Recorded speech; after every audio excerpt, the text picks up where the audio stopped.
ओम नमो भगवते वासुदेवाय। पिछले अध्याय में दत्तात्रेय जी ने बताया कि कंचन मालिनी ने इस स्नान का फल राक्षस को दिया था और इससे वह पापी मुक्त हो गया था। इससे आगे की कथा जानते हैं आज के माघ मास की कथा 16वें अध्याय में। कार्तवीर्य कहने लगा कि हे भगवान, वह राक्षस कौन था और कंचन मालिनी कौन थी? उसने अपना धर्म कैसे दिया? उनका साथ कैसे हुआ?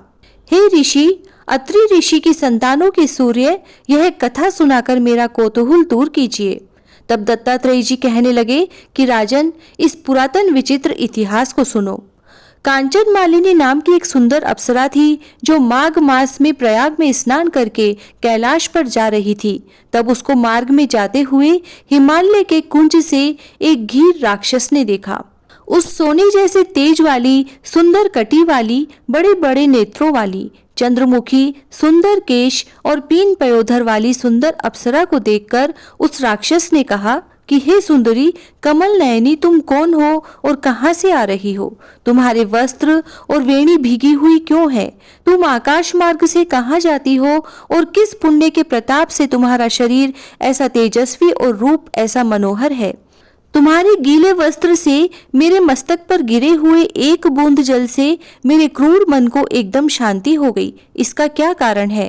तुम बड़ी शीलवती प्रतीत होती हो, इसका कारण मुझसे कहिए। अप्सरा ने कहा कि हे राक्षस, सुनो, मैं काम रूपिणी अप्सरा हूँ। मैं प्रयाग में संगम से स्नान करके आ रही हूँ, इसी से मेरे वस्त्र भीगे हैं। अब कैलाश पर जा रही हूँ, जहाँ पर श्री शिव निवास करते हैं।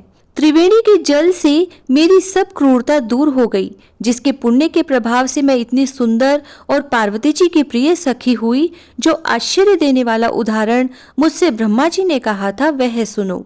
मैं कलिंग देश के राजा की वैश्या थी। रूप, लावण्य और सुंदरता में अपूर्व थी। मेरी सुंदरता पर सारा नगर मोहित था। मैंने अनेकों प्रकार के भोग भोगे। अनेक प्रकार के वस्त्र और आभूषणों की घर में कोई कमी नहीं थी। कई कामी पुरुष आपस में स्पर्धा से ही मृत्यु को प्राप्त हो गए।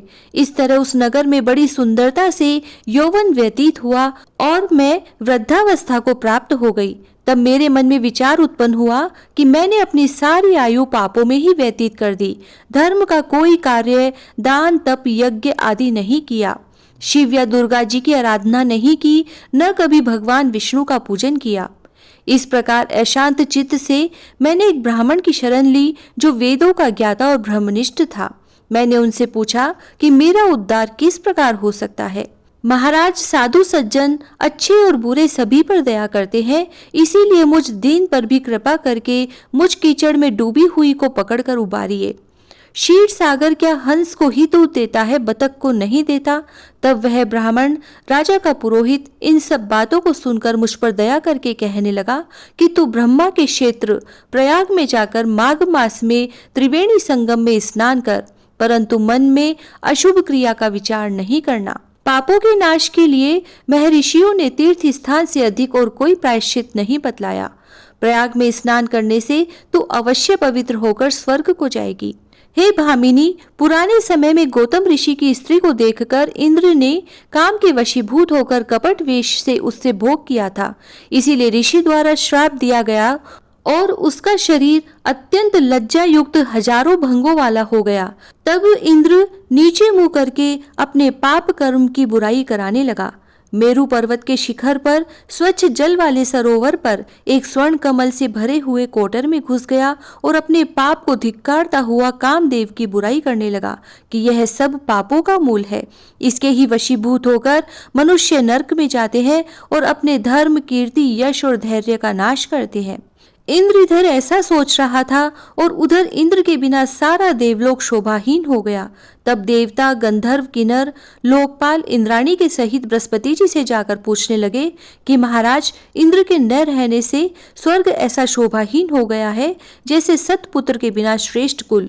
इसीलिए स्वर्ग की शोभा के लिए कोई क्रिया सोचिए। इस विषय में देर नहीं लगानी चाहिए। तब बृहस्पति जी कहने लगे कि इंद्र ने बिना सोचे विचारे जो कर्म किया है उसका फल भोग रहा है, सो वह कहाँ है मैं सब जानता हूँ। फिर गुरुजी ने सबको साथ लेकर स्वर्ण कमलों से युक्त बड़े सरोवर में इंद्र को देखा, जिसका मुख मलिन और आंखें बंद थी। तब इंद्र ने बृहस्पति जी के चरणों को पकड़कर कहा कि इस पाप से उद्धार करके आप मेरी रक्षा कीजिए। तब बृहस्पति जी ने इंद्र से कहा कि प्रयाग में स्नान करने से ही तुम पाप मुक्त हो जाओगे। तब इंद्र सहित सबने ही प्रयाग में जाकर संगम में स्नान किया और त्रिवेणी स्नान से इंद्र पाप मुक्त हो गए। तब बृहस्पति जी ने इंद्र को वरदान दिया कि तुम्हारे शरीर में जितने भग है सब नेत्र हो जाएं।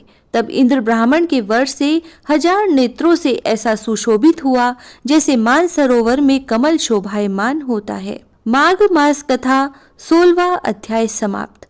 जय श्री राधे।